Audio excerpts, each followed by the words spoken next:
I want to welcome you all today. I'm going to start by reading a beautiful quote from my very dear, precious friend, Quincy Jones, who, as some of you may know, wrote the foreword for my book. And then we're going to read a smidge from chapter 10, which is the chapter in which Brad is featured. And then I'm going to introduce Brad because this man has quite some accolades to introduce. So we're going to get started. Oftentimes I find that society tries to put you in a box because the individuals in it are all stuck in one together. But I think that the ones who make it out are the people who remain in constant pursuit of maximizing their potential. And this is a quote from Quincy Jones. It's part of a longer foreword that is in the front of the book. But when I look at what Brad has done, and you talk about spending years in what might be considered the corporate box, and has pivoted and created the reinvention he did and why he did it in his life, I just felt like that would be a great place to start. So Brad Jakeman is featured in chapter 10 in my book. The chapter is called The Issue of Time. And I'm just going to read a little from it. Here we go. Time, that most precious gift. And sorry, I'm just going to mute everybody so that when they come in, sorry. Okay. Time, that most precious gift. There never seems to be enough of it. In fact, we all know that our time on this planet is limited. And yet, given how precious it is, you would think we would all spend it in the wisest ways possible to create the life we truly wish to live. Not so, unfortunately. There are two main questions that lead one to avoid, delay, or resist reinvention. Number one, are you truly willing to relocate your time to better support your dream? Number two, are you worried if it's the right time to make the changes you wish to see? The good news is that we all have the power to determine both of those components right now, but will we? A business colleague of mine, Brad Jakeman, is someone who admits to thriving on ambiguity. He came to the realization after a dramatic decision, and an important exercise led him to resign from a company and a job he loved as president at Pepsico, where he was working for a CEO who inspired him every day. Brad's situation doesn't sound like he was ripe for reinvention, but a good friend suggested he do a time and motion assessment of his work life. The exercise looks similar to the one I suggested in a previous chapter called Debunking Your Excuses. And the key difference is, in Brad's case, he was able to collect crucial data about how he spent his precious time. So before Brad opens up on everything that he's going to share with us today, I just want to give to those who are here a little context and read a bit of Brad's background because it's pretty amazing. Brad has a passion for developing category disruptive innovation ideas and marketing programs that challenge the status quo. He is a co-founder and managing partner now of Rethink Food, who he invests in companies and entrepreneurs who are transforming the world's food system to make healthier foods available to more people. For the past 7 years, he was the president of Pepsico Global Beverages, where he led a global category strategy, brand building, design, advertising, marketing, innovation, and branded content for PepsiCo's global portfolio of beverages, which includes PepsiCo's $22 billion brands such as Pepsi, Mountain Dew, Aquafina, Mirinda, 7-Up, and Gatorade. His career spanned, I won't read every detail, but major agencies and other brands and companies. He was a partner at Ogilvy managing the American Express account. He was at Citibank as managing director of global advertising, Macy's as EVP of marketing, and was the CMO of Activision Blizzard, all before joining Pepsi.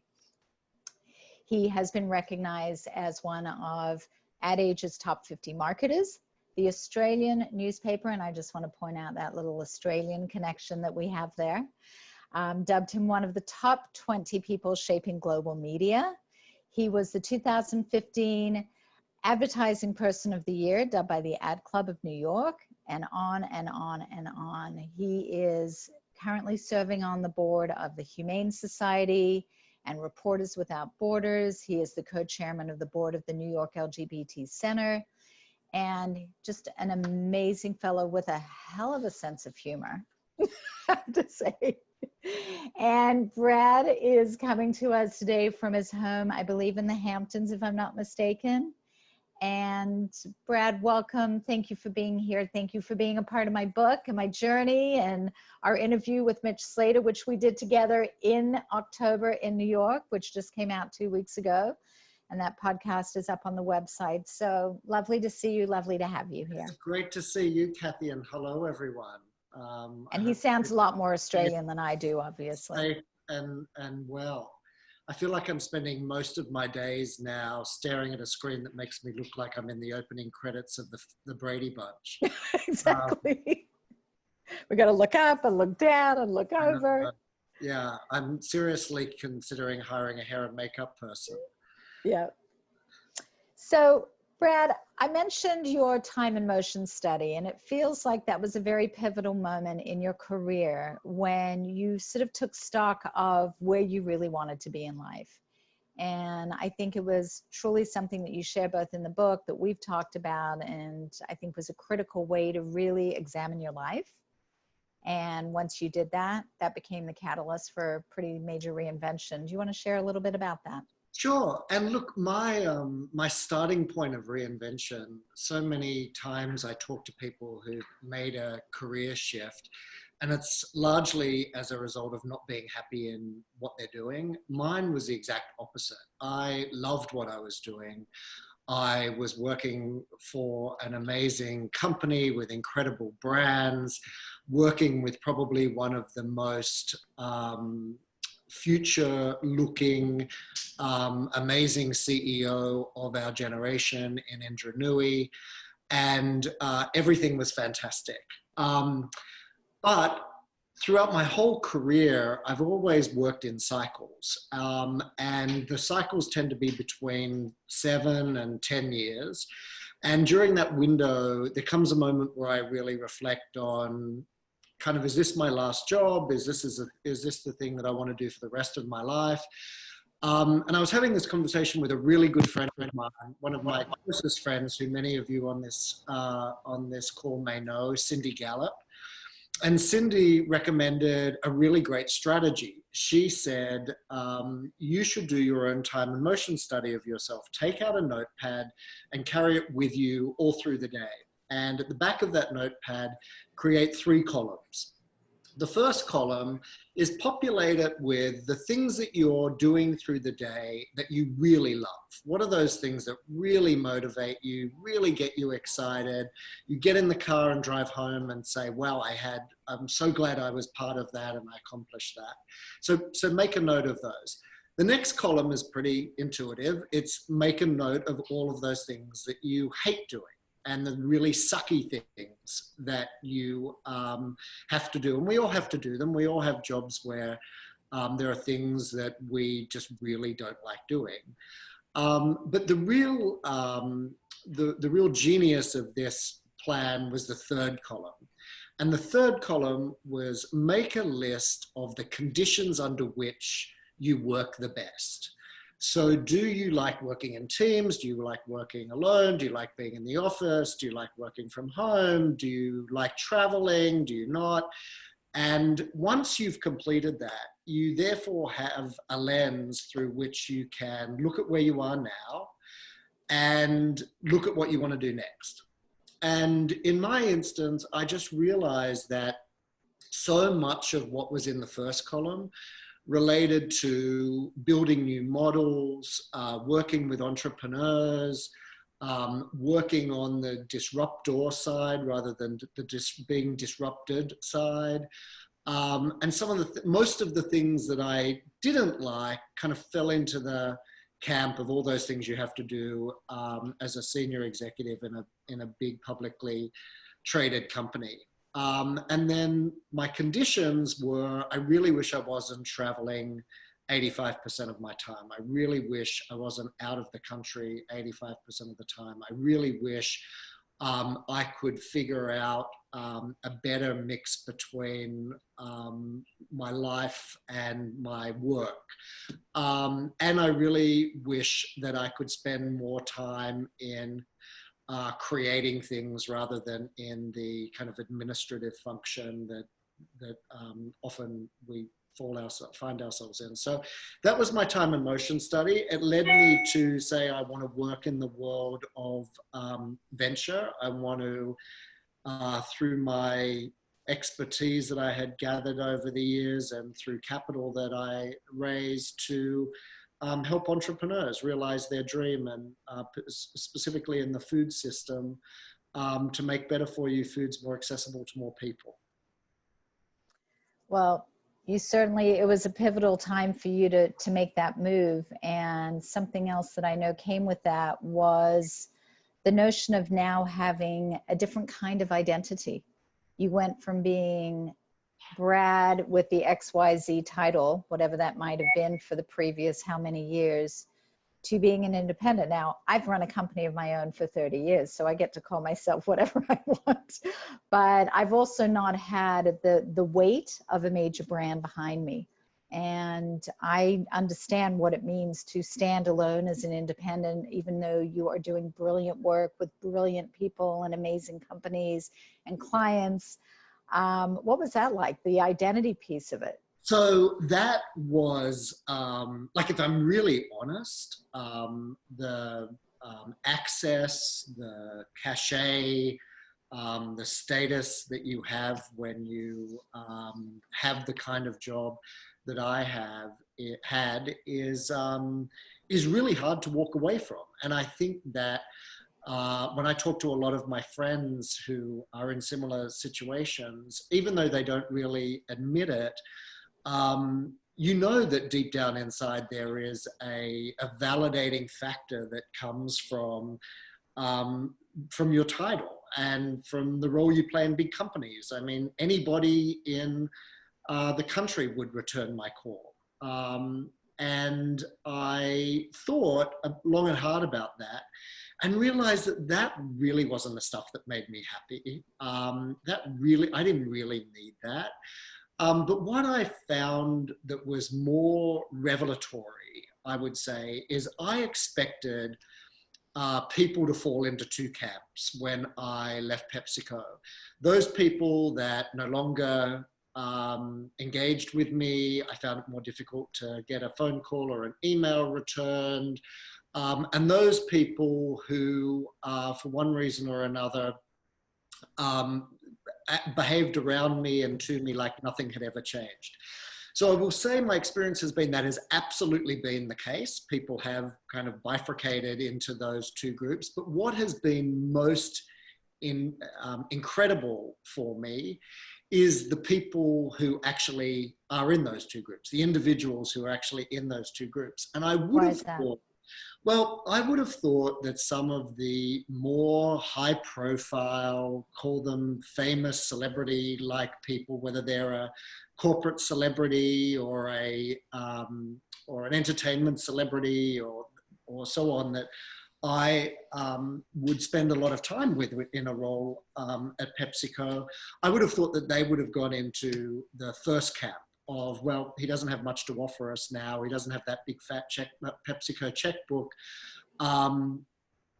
See you later. Yeah. And then I would have expected some of the people that I have grown up with in the industry, that I have known for many years in many iterations, to actually be in the former group. I will say that the crossover there has been very counterintuitive. I will say that there has been the majority of the people that I am fortunate enough to know, who are more high profile, successful people, they were the ones that tended to hang around. They're the ones that I could call up right now and get a return call from. The other people that I thought were kind of really my tribe, that had kind of tracked with me in my career, a lot more of them in the other group than I would have imagined. So that was kind of very revelatory. And then at some level, you've just got to get over it, because what group you fall into says less about me and more about them. And so Right. you Well, who you you're surrounding yourself with. And you've probably become accessible to the people that you want in your life as well, and probably a little more accessible because the reality of the job and the demands that you had required that you just, you know, there's only so many minutes and hours in every day. right. So you may also find that you're more accessible to the people that you feel you want to make time for, and you're probably connecting with people in different ways than maybe you could before. Absolutely. I mean, the quality of engagement is much deeper, even if the quantity of engagement is a lot less. But again, all of that stuff is pretty, as I said earlier, is pretty meaningless, because at the end of the day, you decide the type of kind of person and you want to be professionally and personally. And there will always be people in your life that are responding to you because of that. And then will be others that are responding to you because you happen to have kind of influence or access to huge budgets or whatever have you. And again, as I just said, what group you fall into says more about them than it does about you. Right. So you just got to let it go. Yeah. So I got a question. I got another question for you, of course. What excited you about making this move? Like you woke up the next morning and went, holy shit, what have I done? Was this the right thing? What scared you? And did you kind of, you know, think I'm going to sit back for a while and really just create some space so I can allow what's next to evolve? Or did you have a plan? We talked recently, last week with Leslie Jane Seymour about always having a plan in your back pocket. And, you know, love to hear like what was that sort of first 2 weeks, 6 months kind of like for you? Was it, you know, push pull? I would not use the term exciting. There was nothing exciting about it. It was terrifying. It was terrifying in a way, but then it's hard to explain. It was terrifying because the unknown is always terrifying. I mean, the situation we're in right now as a society is terrifying because of the unknown. And so it was terrifying. It was also inexplicably, it kind of felt like this giant weight had been lifted off of me, even though I didn't really, I couldn't really explain why I felt that way, but it kind of really felt, I guess it felt more like I was in control of what I could do every day. I realized that from pretty much 4:30 in the morning when I would wake up and try and get a workout in before I had to get in a car and go up to Westchester and be up there. I realized that from pretty much 6:30 every morning until 8:30 every night, someone else was controlling my time. I was committed from a time perspective to someone or something else. Right. And when that gets removed and you actually can control your day, and I did little things like I took my cell phone out of my bedroom and left it in the living room of the night because I realized I was still waking up every morning and looking at my phone. And I'm like, well, who the hell's emailing me? I don't have a job. So Right. nothing could be that urgent. Even when you change those behaviors, that became also very liberating. And then as it comes to a plan, you talked about a plan. I had no plan. And the reason I didn't have a plan is because very early on in my career, I really tried to manage my career through a plan. I was very A-type and purposeful in about what I wanted to accomplish, when I wanted to accomplish it, and how I wanted to accomplish. And then when I looked back and at some of the most amazing things that happened in my career, they all happened through serendipity. They didn't happen through planning. I didn't put myself in a deliberate way in the path of these big opportunities. I just happened to be there and those opportunities came up. So, well, that's because you also created the space for those things to show up in your life. and yes, I think you send out an energy around that as well. And so I decided that, as scary as that was, not to have a plan, that I would really lean into it, and I would see where serendipity took me. And here's where I am. And were you turning down opportunities so that you could create a little bit more of that space for yourself at that time? I'm sure people called and said, hey, are you free? I've got this venture, this project. And, you know, I've heard of this happening at this stage with a number of people where they just go, I need that space to kind of figure this out. Yes. So lots of people reached out. I mean, my exit from Pepsico was a reasonably public one. So lots of people kind of reached out. And some of that was great. Most of it was great, actually. I would say to some of these people, wow, this is really cool. Of course, I'll help you with that. Why have you not spoken to me before about this? Right. And they would say, because you had this amazing job, I would never have thought that you would be interested in doing something at smaller scale or Exactly. less visibility or whatever have you. So that was interesting. Of course, the headhunting community called only to reinforce my long-held unfortunate relationship with that community. Generally, that there's random calls, and I started a strategy with them that was fascinating. If ever you want to get silence on the end of the phone when a recruiter calls you, Right. Ask them if they were you, why would they do the job that they're calling you for? And you get deafening silence, because in 99% of cases, with a few exceptions, and I realize I'm painting an entire category with this brush, and I don't intend to, because there's 10 or 12 amazing search consultants that aren't like this, but a majority of them are. They haven't ever thought about why you would want to do that job, because they've just been thinking about why their client would want you to do that job. So I found that really fascinating when I started to say, wow, that seems like a really interesting idea, but just tell me how you think. If you were me, why would you do that job? And yeah, you get deafening silence in most instances. Well, and it has to be very exciting to go from this, you know, incredible history of corporate positions. And we're seeing it a lot. I think it's got a bit to do with my age and the age of my peers around me. I've been an entrepreneur for 30 years, and everybody in corporate jobs, as they were climbing the ladder, was, you know, so envious of my independence and my freedom. As a matter of fact, 10 years ago, the catalyst for this book was everybody saying, you're so lucky, look at your life. You get to do what you want, when you want, how you want. You're making money, you're having a good time, you're always traveling, you're always doing cool things. And I used to say, you know, I work my ass off 24/7. This is not luck. I might have been lucky to have parents that gave me the tools, grew up around the world. I knew there was no box. So that's why I love Quincy's quote so much, is I never knew there was a box. I had a very spiritual mother and a very entrepreneurial father. We lived around the world. And so I was very fortunate that I had that going into life. But the rest was all hard work, and nobody handed it to me. And there weren't all these incredible things like the female quotient and women founder groups and entrepreneurial organizations 30 years ago when I was starting a company.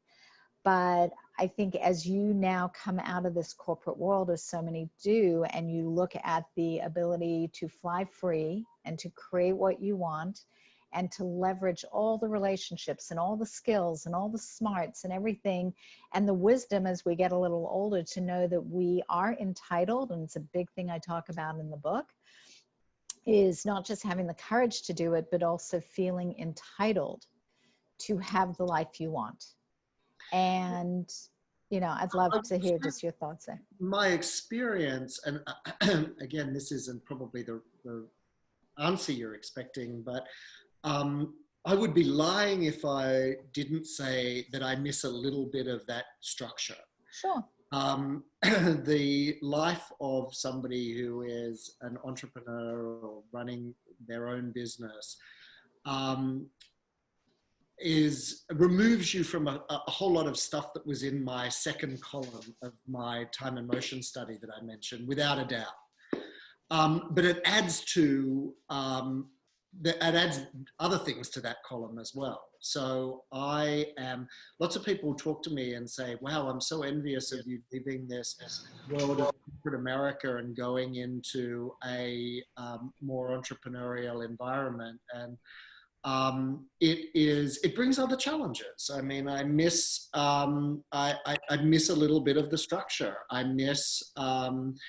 I'm hopeless at managing my own time. I'm not disciplined enough to really manage my time as effectively as I would like to do. And so it's presented its own challenges. I would say net, I'm happier with this set of things in my second column than perhaps I was before, but it's not like you step out of this highly corporate kind of environment with all the pressures that come with that, and then suddenly you're in nirvana when you come into the world of being more of an independent operator. I can attest to that. But it's interesting because it does come with other benefits and other opportunities, and I think you're dabbling in some really interesting things right now. So you're a part of this incredible new venture, Rethink Food. Mm-hmm. Do you want to share a little bit about that and what you're doing? And then I want to ask, and I know you have to sign off a little bit earlier than everybody else might have to today, but I also want to actually address with you, and I got a question, funnily enough, Sagar Mashram is on the line with us today, and he's got a question that he posted in the chat, which is similar to one of my questions. So with what you're doing with Rethink Food, and you know, you've sort of had to muster up all of this courage and ingenuity and passion to put into this new venture. You're experiencing yourself, but I think this is an interesting segue into a little conversation about what a whole, I wouldn't say generation per se, but a whole lot of people right now are going to be forced into kind of being confronted with. We've got a lot of people, as we know, who are going to be unemployed, who are going to be looking at new business lives, others, you know, on the personal lifestyle side, you know, new things are going to come out of this for a lot of people. So this topic of reinvention, being forced or being invited to take advantage of opportunities are all really interesting times. So maybe sort of that arc of Rethink Food, what that means to you to be an entrepreneur and what you're going through. Well, look, there are probably 10 really more than 10 really memorable moments that really changed my perspective on the world that I experienced when I was at Pepsico. And one started off as a very innocuous one. One started off as I realized that a lot of part of my job was kind of walking around stores and looking at the execution of our products and blah, blah, blah, blah, blah. But I never really did that in New York. I would do that in every country around the world, but for some reason, because we were in New York, it never became a priority. And so I got our salespeople on one occasion to take me on a store walk in Manhattan. And we started downtown and we moved our way gradually uptown.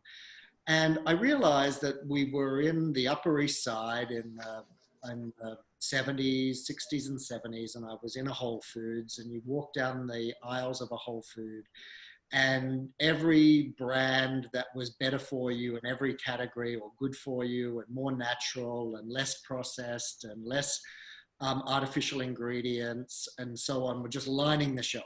There were just an explosion of new brands that were on the shelf. But then I walked 30 blocks north, and you couldn't find a fresh fruit or vegetable within a 10-block radius.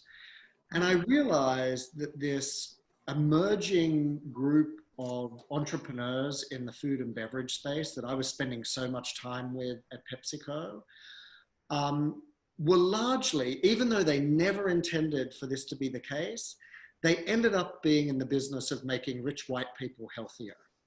And the reason that they ended up in the business of making rich white people healthier is because the whole food system that we rely on is so geared toward the big food companies, geared toward very processed foods, geared towards artificial ingredients and preservatives, geared toward high sugar content, high salt content, so on and so forth. That is the scale part of our food system. The subscale part of the food system is what these brands rely on to make their product. And because they're so subscale, you end up with a product on the shelf at Whole Foods, a juice for $12, which therefore limits the number of people who can buy it, who can afford it, therefore limits the distribution that it gets, therefore ends up making rich white people healthier. And so that just really had a profound effect on me. And it probably, I'd seen this in India, I'd seen this in parts of Southeast Asia, I'd seen this in Latin America, I'd seen this, but when it was like 20 minutes from my apartment, it really had a profound effect on me. And so I decided that the food system was asymmetrically dealing with the opportunity to make people healthier through what they eat. And so I decided to start an organization that would help scale the entire food system that brands that are in the better for you space relied on, and hopefully bring down their price, open up their distribution, and therefore democratize access to better for you options. And is this a long process, long journey? I mean, I would imagine there are layers and layers to what you're doing on a global level. Yeah, we look at companies across the entire food system the entire food system has to change. Right. And it has to change not just because of the reasons that I just talked about, but because of the fact that by 2050, we need to feed 10 billion people with essentially exactly the same amount of arable land, unless we make a decision to kind of destroy the Amazon. So we have the fixed variable is arable land, and we have a population that's going to be 50 billion people, 10 billion people by 2050. And so technology and innovation is going to have to be brought to solve that problem. The way we eat, what we eat, how it is produced, how it's distributed, all of those things won't be an option to change. They will be a requirement to change.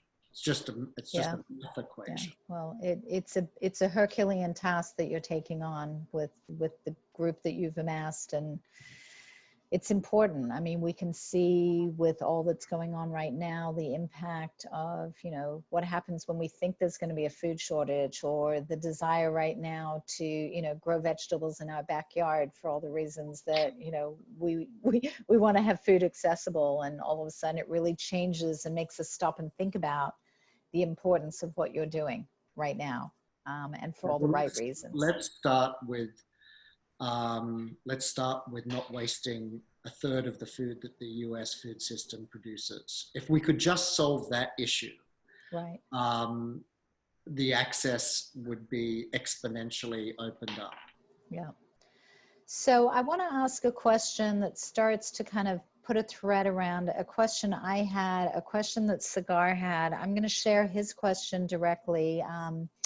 He asks, what will be the effect of youth implementing their minds in this fast-paced changing world? And since the modern youth is impatient to some extent, I'm just going to dovetail that with my question, which is, with all the changes that we're going through, and young people are typically, the first in the pecking order when companies have to let people go, and yet we're living in this incredible era of ingenuity and creativity and access to technology. And we've seen, very young content creators and YouTube stars and, some of the best technology that multi-billion-dollar companies have acquired have been born out of very, young adults. Where do you sort of see the role for the younger generation in all that we're now dealing with coming out of, this COVID-19 period, all the opportunities that exist? There are big companies going to probably be okay, but what happens to the small companies and the entrepreneurs? So kind of a few questions in there. Well, first of all, I think that I want to avoid futurism. If you are Yep. on LinkedIn or on any social media platform, I'm sure you, like me, are exposed to about 50 articles a day Oh, yeah. talking about a post-COVID-19 world. Yeah. And I just want to shoot myself in the face I know. because nobody knows what that world's going to be like because we don't know what tomorrow's going to be like. So let's Yeah. not worry too much about what the world is Yeah. going to be like. Here's what I would tell you, though, that I don't think is going to change. If you look at, and let's just take corporate America as an example. If you look at the 10K for most big companies where they have to articulate the risks to their business for their investors. In most cases, you will see that there is something around, we used to call it at Pepsico the talent conundrum, and people call it different things in different companies. But in most instances, big legacy companies recognize that it is getting harder and harder to attract talented young people to them. And that's a function of a lot of things. And so I do not expect, whether we had COVID-19 or not COVID-19, I don't expect that to change. Pretty much every single legacy category with incumbents is being in one way, shape, or form disrupted. And those disruptors tend to be younger entrepreneurs who are approaching technology, approaching our categories through a technology lens. And I really believe that the companies that want to either try and build kind of deep moats and tall walls around their business models or disrupt themselves before they're disrupted are going to continue to have that need and desire to bring that kind of population of people into their companies. So I don't see that changing. And if anything, I think that what big companies are realizing now is that disruption can happen in lots of different forms. We have a public health crisis now driving disruption, but it can happen in lots of different forms. And we need a different type of solution to disruption than we've had in the past, and one that can deal with it at a much faster pace. And that typically is where, and I'm really generalizing here, I don't mean to be ageist, but I'm typically where a population of people have more of a technology lens, have a different set of life experiences than those of us who grew up in corporate America, can come in and help us kind of solve that.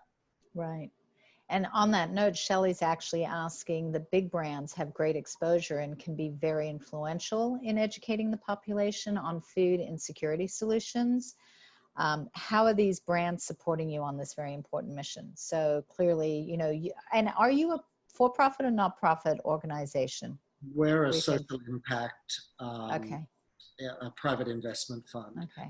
So yeah, how are you engaging some of the other bigger global brands in this mission? Look, I'm deliberately not at the moment. I'm focused more on the entrepreneurs in the space. Over time, the portfolio companies that we're working with will most likely have some form of a relationship with one of the large incumbents.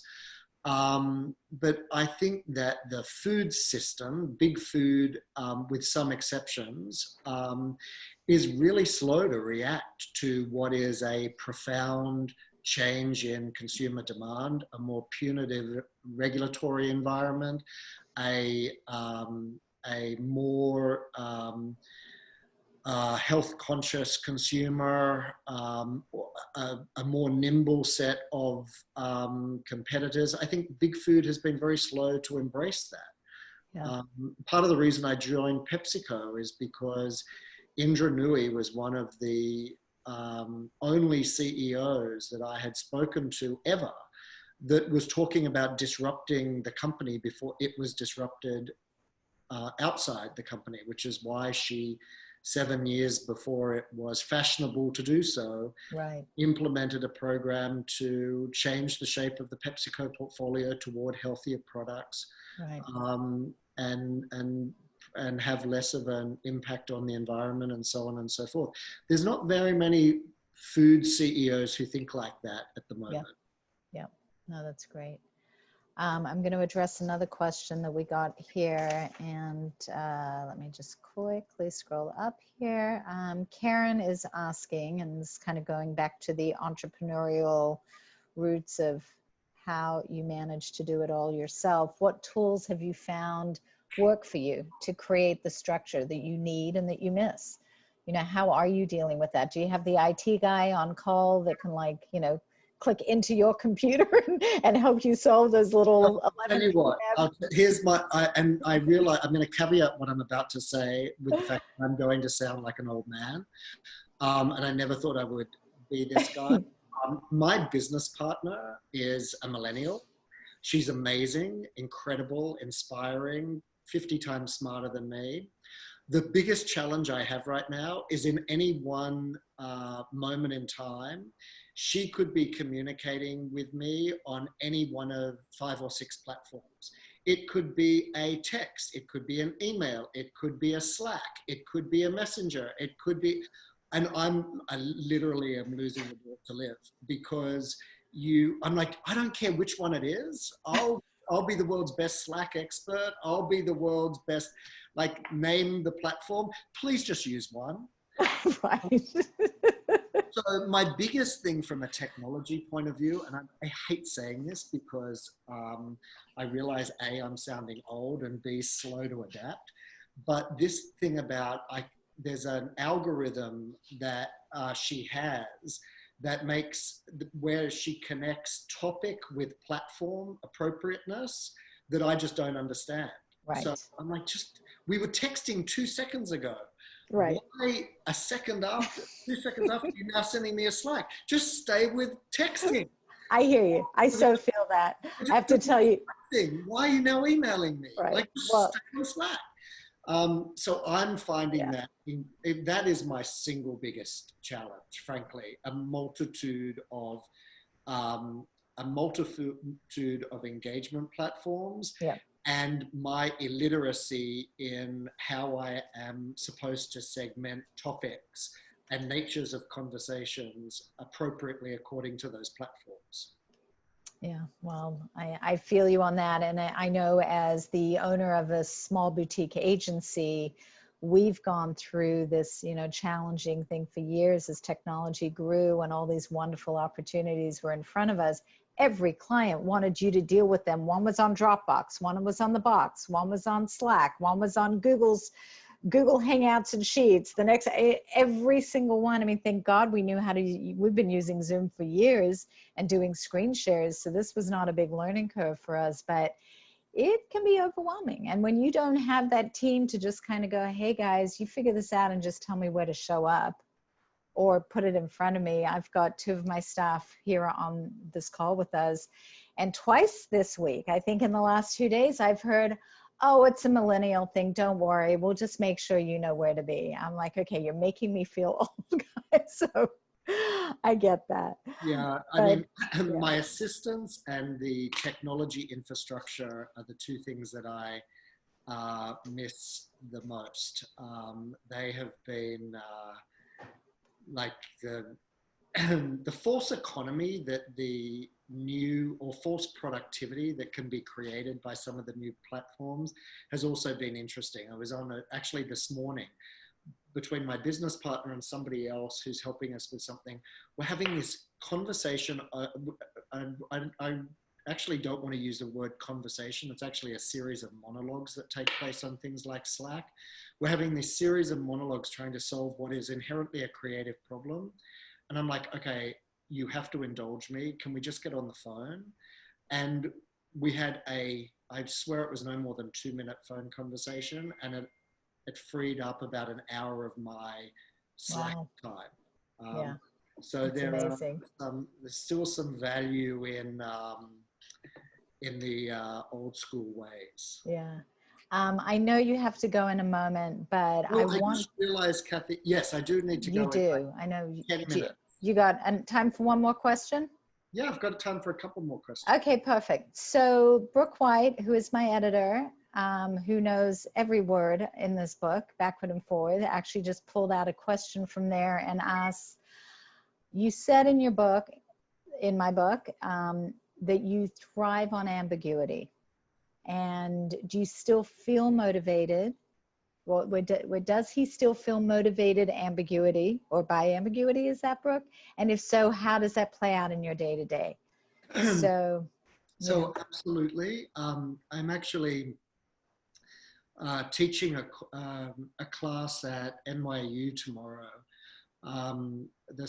The outgoing class from Stern, an MBA class. And the thing that I always talk about is if you have the ability to embrace ambiguity, you will be so valuable and so much more productive in any company of any type that you're going to work with, because we don't have the level of certainty that we used to have in business. We don't have, I avoid using these days the term best practice, because best practice could just be kind of received wisdom. It doesn't necessarily mean that.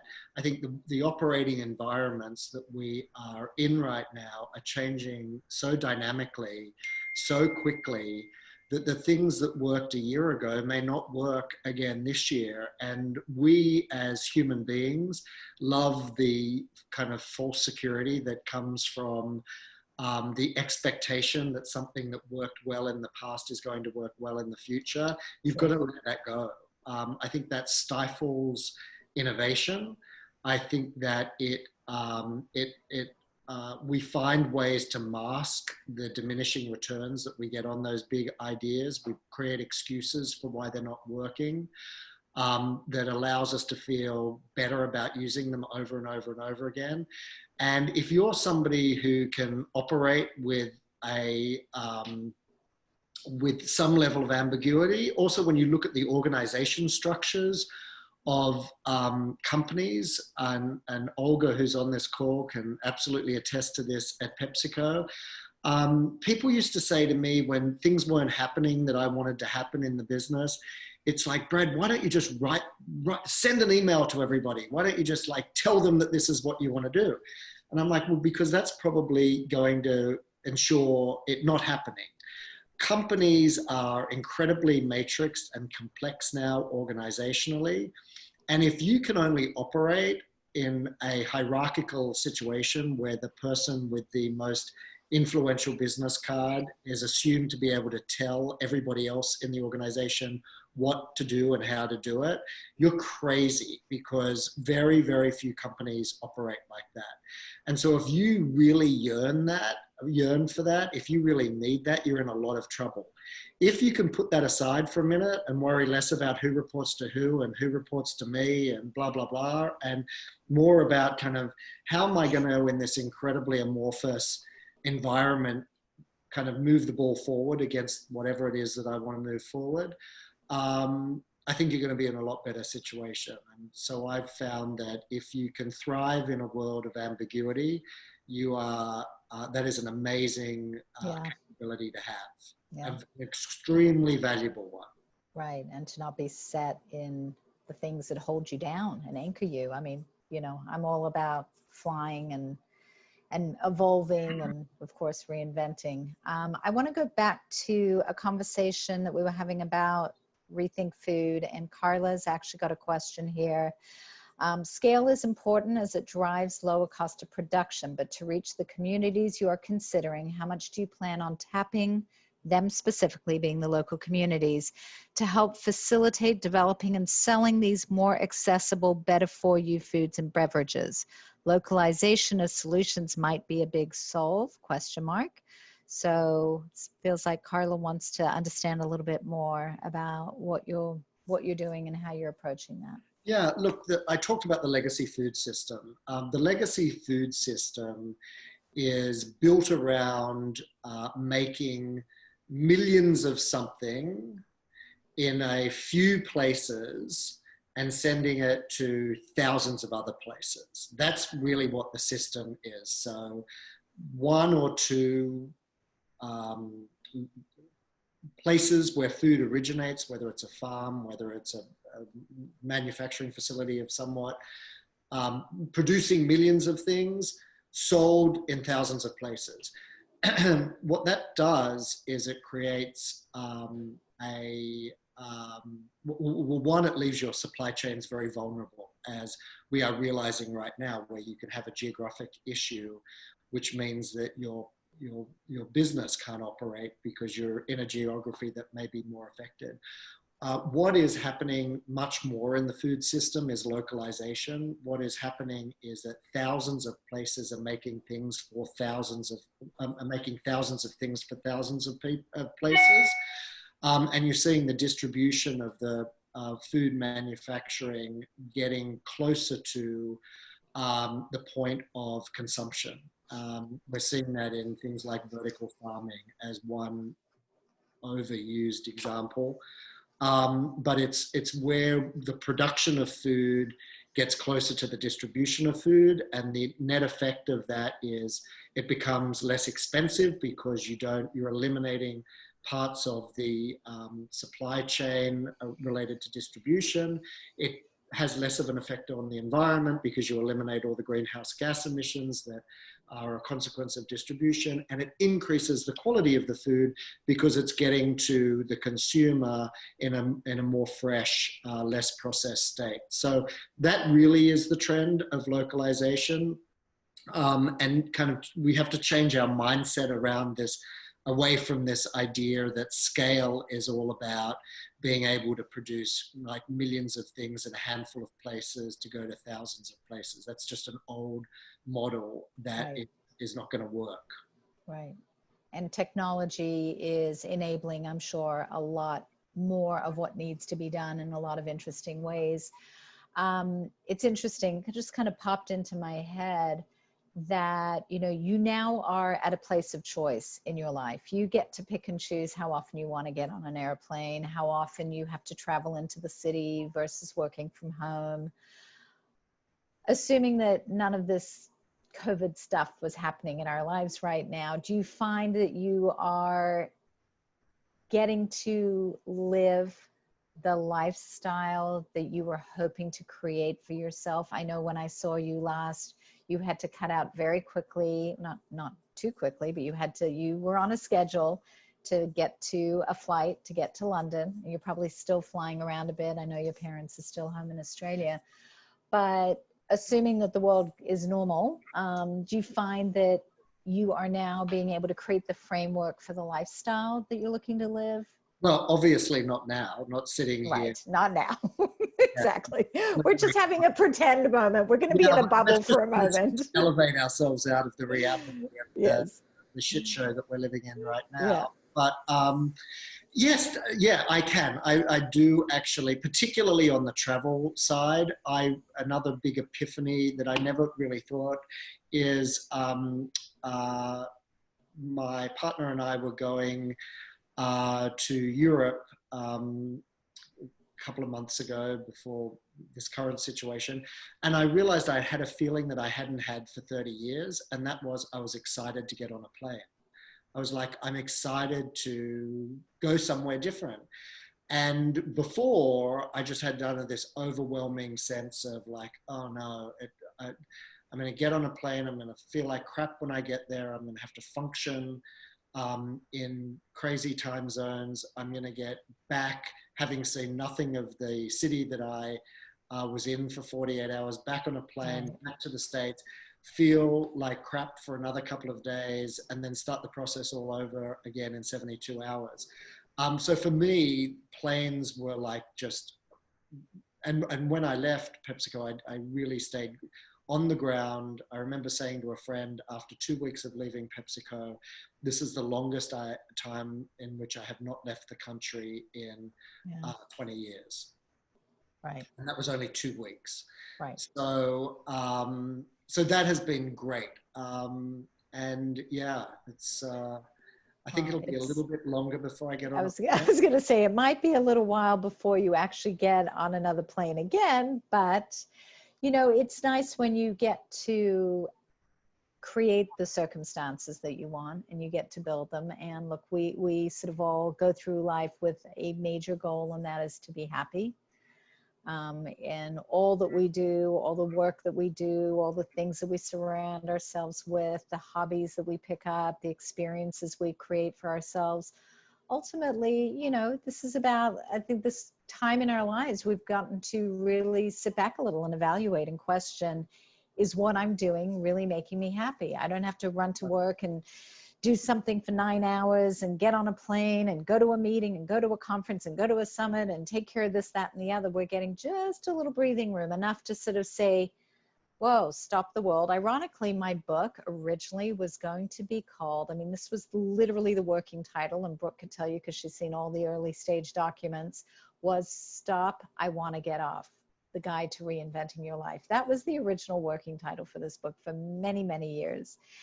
And it would have been equally as ironic for that to be the title right now. But Reinvention is the center of so many conversations I'm hearing, you know, journalists and anchors and producers and people on all these podcasts, and everybody's throwing around the word reinvention right now because it's such a critical piece. But it gives us a chance to think about what it is that we want to be happy. And Brad talks about it in his chapter. I talk about it through the book. Take pen to paper, do that time and motion study, do that study that I speak of where you get to really put, you know, those 3 columns out there and figure out what your values are, what you're really doing and what you wish you want to be doing, and look at how those line up. Take the time to do it. And I literally in the book say, stop. I mean, no, really, put the book down right now and go get that pen and paper. Because you can think about it, you can sit on these calls, you can listen to conversations and not really do something about it. And you wake up 5-10 years later going, gosh, I wish I had. And I should have done this, and look at their life and they're doing this and I'm not. And we all have the ability to create the life that we want. We just need to understand how to get from point A to B to C and have a dose of courage, a sense of entitlement, maybe a little inspiration or motivation, maybe some great mentors, more conversations like this where you see if he could do it, you could do it. And when she, you know, you see that she did that against all odds, you know, these are not just out of adversity moments. These are also aha moments that are this moment of, wow, my life is really good and it's kind of cool, but imagine if I could do this. And what if I wanted to learn Italian? I talked earlier about doing my webinars that I listen to while I'm walking, but I could be listening to, you know, Babbel and learning Italian. And I'm certainly improving my cooking skills because I've cooked like 200 meals in the last 3 weeks, you know, which normally I wouldn't do. So I think, you know, looking at that happiness quotient and really getting to experience what we want out of life is the goal here. And Brad, I want to thank you so much. Thank you. It was great to be part of the book. Thank you, everybody. I really appreciate it. I'm going to take us out with one very short line from my book, from chapter 1. There is no single more important task in your life right now than being happy, period. Hear, hear. So have a beautiful day. Thank you. Good night. Talk soon. Thanks, Brad. Bye. Bye, everybody. Have a great one.